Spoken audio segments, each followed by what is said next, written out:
What I'd like to talk to you about as the co-founder of Launchmetrics, and many of you, I'm sure, will have used software that you have developed at some point in your lives and working in the fashion sector, is first of all, what attracted you to work in fashion technology? Tell us about that journey at the beginning. Yeah, of course. So I'm going to tell you a little bit about myself. I actually started developing software, back in the 80s. I was 12 years old, and I'm sure some of you are familiar with like the ZX81 or the Commodore 64.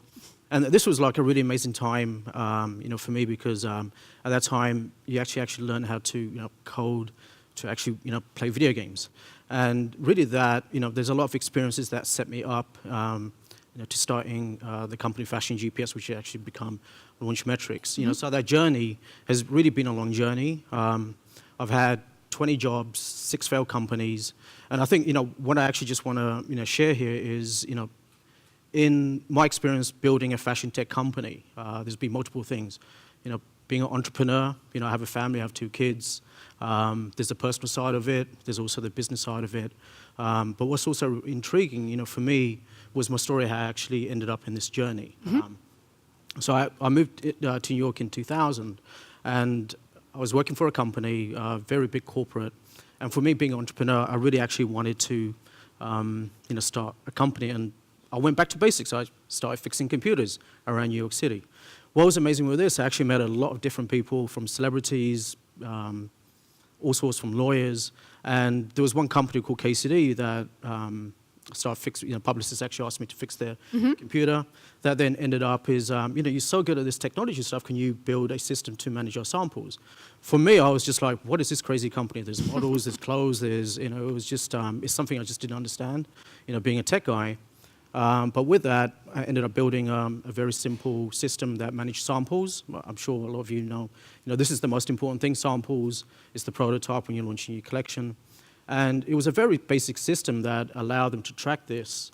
And with that, originally it would take them 40 minutes just to send a pair of samples to, say, a journalist or a buyer, or even internally. I was able to cut that down to 2 minutes, just using simple technology like barcode. And when I really started to understand the industry, it was just like, oh my God, this is like a very basic, system, but everyone else is using paper, they're using, Excel, there was nothing. And for me in that journey where it started off from, just sample management, and I was just fascinated, like, why does it take 50 people to create one fashion show? I remember going back to KTD, it was just like, oh my God, I can actually create a system to automate this and make it efficient. So build an event system that now is used around 95% of all the fashion shows between New York, London, Milan, Paris. Brands like Gucci, New York Fashion Week, they're using this to manage all their shows. So, for me, coming from a technology background and really interfacing with fashion, I've really been, I'll say, very lucky in a way, but also in building a company that, I would say, back in the day, we were the first web-based software as a service system. People didn't want their data. They was just like, why do we need to use a website? Can't we just install the software? So I've gone through all these challenges, and I think, what I actually love about this conference is, and what I've seen today, there's a lot that still needs to be done in the fashion space. I love that there's everything from, biotech and, just the presentation Amanda showed earlier on, and also Michael. It's really inspiring. Can I maybe pick up on the point that you said about the challenges? And you were kind of a very early innovator in that space of joining together, fusing together these 2 different sectors. So what did you have to learn new words? How did you kind of sweet talk the fashion industry into investing into what you had created? Well, this was a really important journey for me with that, and it's a really important question as well. Because I think, multiple things. I'm building software, and I think the most important thing is, I'm a technologist, so I was writing software. I love tech. If you look at my wardrobe, I've got so many gadgets.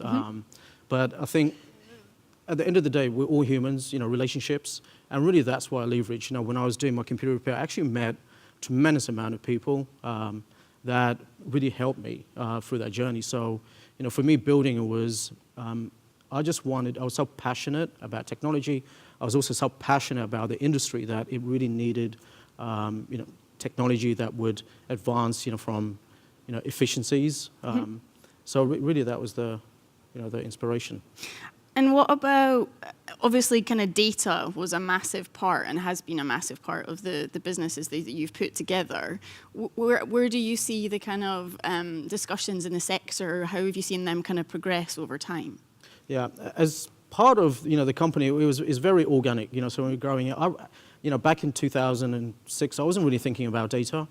But my journey going through that and, just listening and, been to a lot of different conferences, what's really, really key is, there's data that's external. There's a lot of companies out there, like you can scrape Instagram, you can scrape the web and, just really understand what's going on in retail. But what's really important is collecting the data within your brand. And that goes to, a simple thing like a sample, as I mentioned earlier on. The sample actually goes through a lot of journey. It goes to journalists, it goes internally, it may be actually be lost. And that is so key that you're collecting all those little pinpoints as that journey. And if you kind of think about it, from the materials to that sample actually ending up in production, it collects a huge amount of data. Who are the relationships? Because if you're sending it to a journalist, maybe some of them just keeping it, someone actually returning it, or somebody actually gives you some editorial, or maybe an influencer. And all this data is key. So if you take that data and also apply it to what's actually happening in retail, you can really be aware. You can understand what's actually going on internally within your own brand, PR agency. But at the same time, you can also compare that with the data that is vastly out there, like with Google Analytics, and make the best decisions, because you only get to launch once. So, these are the kind of data keys that I've seen. But would you agree that do you think people are less scared, more scared? I mean, big data is a term that's kind of bandied about quite a lot. And also, I also kind of wanted to ask you about the visualization of the data as well, and how you feel that, I don't know, helps if you're kind of trying to get new clients and things like that as well. I would say, for myself, I actually find data really scary. I'm sure, a lot of you have iPhones. There's some settings there that you can actually see out of, the last couple of months. It actually stores every single location. For me, that's really scary. But at the same time, that's also a positive. And as part of that, I think it's really important to use that. And when we kind of think about, the journey through as a brand and looking to launch, those are really important factors as well. And you talked specifically about kind of software as a service, and that as a sector, again, has become kind of grown exponentially. What kind of gaps do you see now in the market? Because obviously you're very good at spotting gaps in the marketplace through the businesses that you've developed. Yeah, so in the decade that I've actually been working in the industry, I really focused on PR communications. That's everything, as I mentioned earlier, from a sample to a fashion show and then launching that, which goes into retail. But the more I dig, does anyone here familiar with like EDI? It's a technology that was, if you raise your hand, no? Does anyone know of it? Yeah, okay, yeah, there's EDI. So EDI. He loves EDI. Do you love it? EDI? Yeah, exactly. These are technologies that were developed in the 70s for chemical companies, and they were adapted into fashion. And this is what's holding back. It's the same thing as, I'm going to talk a little bit technical here, like you have a firewire cable or lightning cable for your phone. To me, it's like the industry is still stuck with a SCSI cable where when I used to connect a hard drive to a computer, you actually spend like 20 minutes, dip switches and everything, and now you just plug in the cable and it works. And I think that's part of the challenge is we really need to think about that, standardization. If you are doing a fashion show, just say in Milan or London, there's different standards. There's no one standard that really helps the industry connect efficiently. And that's the same thing with EDI. EDI is really key for production and retailers, and it's a very complex, archaic system. And I see that a lot. I feel like also there's a lot of innovation with VR and materials, but if there's so much opportunity in this space that I feel is really important to leverage that. And you talked about a few of the different services that you had, so the sample tracking, event management, digital showrooms, etc. What kind of things do you think, or what kind of feedback did you get from clients that kind of changed their businesses or changed their organizations? And again, maybe what gaps do you feel there still are now in those areas? Ultimately, when I look back, we're really focused on sample management. And as I was just saying earlier on, the products grew over time to event management, but ultimately, all of these services, they all work together. And what's really key with that is that, we work with roughly about over 1,000 brands that are using our technology, but out of all those 1,000 brands, we have some brands that maybe, have 5 users, some of them have like 600 users. But with all of these, they're just using parts of the system. So by utilizing, all of this technology, all the different services, you really do understand that, you have product, you have people, like events, and all of this information is connected. And if you can actually take that and then visualize it on a dashboard, you can really, really start to understand what's actually going on internally with your own brand and externally.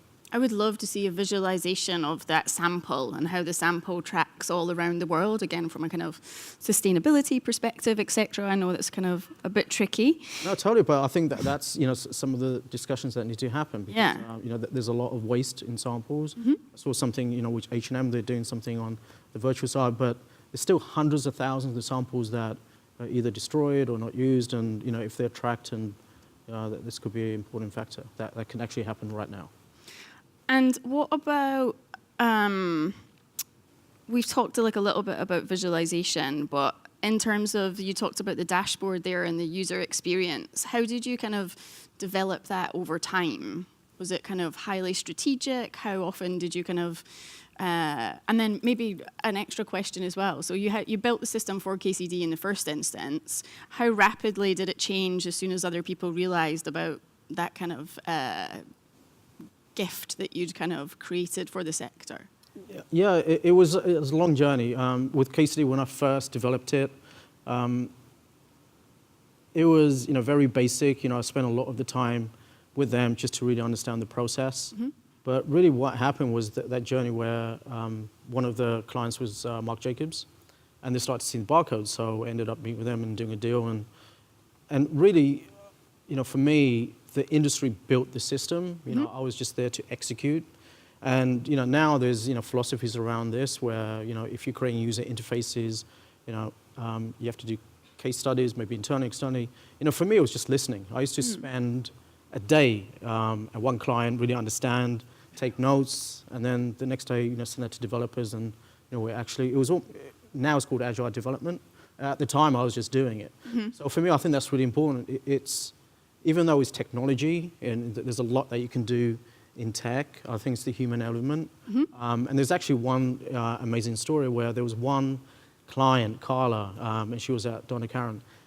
For a whole year, she resisted. She did not want to use the system. She was like, I want to use it on paper. I'm not using the system. It's, I'm actually happy. And I just, for me, that was a challenge that I wanted to, so every week I'll go back, give her flowers or whatever it was to just charm her. Yeah. And finally she started using it. When she did, I actually get a call one day and she goes, Eddie, I just need to see you. I need to give you a hug because it's really changed my life. And for me, that was a big lesson that, sometimes you have a hurdle and, the negative people, for me, that's where I pursue. Mm-hmm. Because once you can really get them to understand that this is the value and change their mindset, that's such a huge transition because word of mouth is golden. Mm-hmm. And just going back with the company, for I would say that 7 years I was building it. We never did marketing; it was just word of mouth. It was mm-hmm. just they loved the system. It changed. It gave them time, and so. That was my journey with that. And another part of the business was in relation to kind of product launches, so the move on from kind of sampling and things like that. What kind of insights or observations did you kind of collect over the last short while, or what advice would you give to people in that sector as well? You only get to launch your product once, and you can't do it twice. So, with that, it's really important to understand your community. Mm-hmm. It's really understand that, maybe you are launching, you're here in Stockholm, but you want to launch in Japan. There's a lot of data that's around that to understand the influences and how that could then affect, the opportunity to sell your products. But ultimately, just be efficient. It's the same thing as if you are, if there's any entrepreneurs here, there's technologies like QuickBooks. It's like running your finances without a software system. It's so key to be efficient and really understand what's going on internally. And once that happens, I know that there's a lot of creativity around that, and there's a lot of resistance. But really, for me, I feel that that's such a key thing that the technology can really help that process. So you mentioned influencers there. What type of insights did the business kind of tell you about that sector as well? Because it's kind of key to the success of launch, and then the future of this media panel as well is something that it's impossible for us not to talk about influencers. Yeah. So as part of, I spent a decade building fashion GPS, and we merged with our competitors in Paris, Aguirre. And what was really amazing and fascinating, they were really focusing on, we came from the same background, which is sample management. They're really focused on influencers. And for the last, say, 7 years, actually maybe 5 years, they've really been indexing and tracking everywhere from micro influencers to large influencers, everything from the engagement. So, using database is really important. I know there's other services out there, but it's the same thing as well. Once you find an influencer, just don't rely on email. It's the relationship. Build the relationship, and it's very easy to engage with that. And maybe there's big influencers, and but there's opportunity out there to really find somebody that really loves your brand, and maybe a micro influencer would do it for free because they really are engaged and really love it, or maybe you pay a fee. But I think that that's something that is really important to consider and think about. And are there any what other observations, what other pain points did fashion brands in particular kind of repeat to you when you were having these kind of one-on-one conversations with them? I felt over the years, there's this disengagement between, when I look at a fashion brand, you have the PR communication, I call it the glitzy side, which is the fashion shows and, the exciting part, but then you also have the back end, which is like the blue cherries or the SAP, and a lot of the discussions we've been having is they can't seem to communicate, and this is so key because once it's one company, but it seems like there's two sides. And once they do that, then you can really start to really take your brand to another level. I really love what Zara have done. It's a whole ecosystem that is connected, and everyone is on the same layer of communication. And any other kind of tips or observations on how to kind of join those two kind of critical parts of the business together that or any kind of best practice that you've observed? I would say, conferences like this, it's really important that, communication, and we have these discussions, how can we really think about these topics and, get the different aspects of a business, or even have discussions, they really need to communicate. And as part of that, there's other technologies that also help with that. For, my company, we use Slack as a communication, collaborative. I don't know if any of you are familiar with it. That really changed our business, but I'm sure with fashion brand, that's something that doesn't really happen, from production all the way to. I think there's quite a few Slackers in the audience. I've seen it when I've been creeping on Okay. Been creeping on other people's phones. Yeah. My final question is kind of what keeps you up late at night? What are you kind of excited about in terms of emerging technologies? Where do you see exciting opportunities still in the future? To be honest, just this morning has really blown me away, just to see, the innovation and the entrepreneurs and what I've seen. But I think ultimately, sure, everyone's been talking and listening about blockchain, also cryptocurrency. And there's a lot of talk about it. Yeah. But I think that's a really exciting technology that we can really leverage, and there's a lot that can be done with that, and especially what I've seen in the industry, that there's a lot of challenges with everything from creating the materials all the way to production, also incentivization for people to actually input data and become efficient. And I think that's something that cryptocurrency can actually do, and blockchain, and really give something that's decentralized and really help the industry move forward. So for me, that's really exciting, and I'm really anxious to see what happens next. It's almost like what I've seen. I've seen two things happen in my lifetime, which was the birth of the home computer. I had a ZX81, which is 1 KB memory. I don't know if that means anything. When it was just black dots, and then the next thing was the internet, and now exciting to be here in this next journey. Great. Well, we've made it with 10 seconds to spare. Eddie, I'd like to thank you very much for your time. Yeah. Thank you. Thank you for having me here.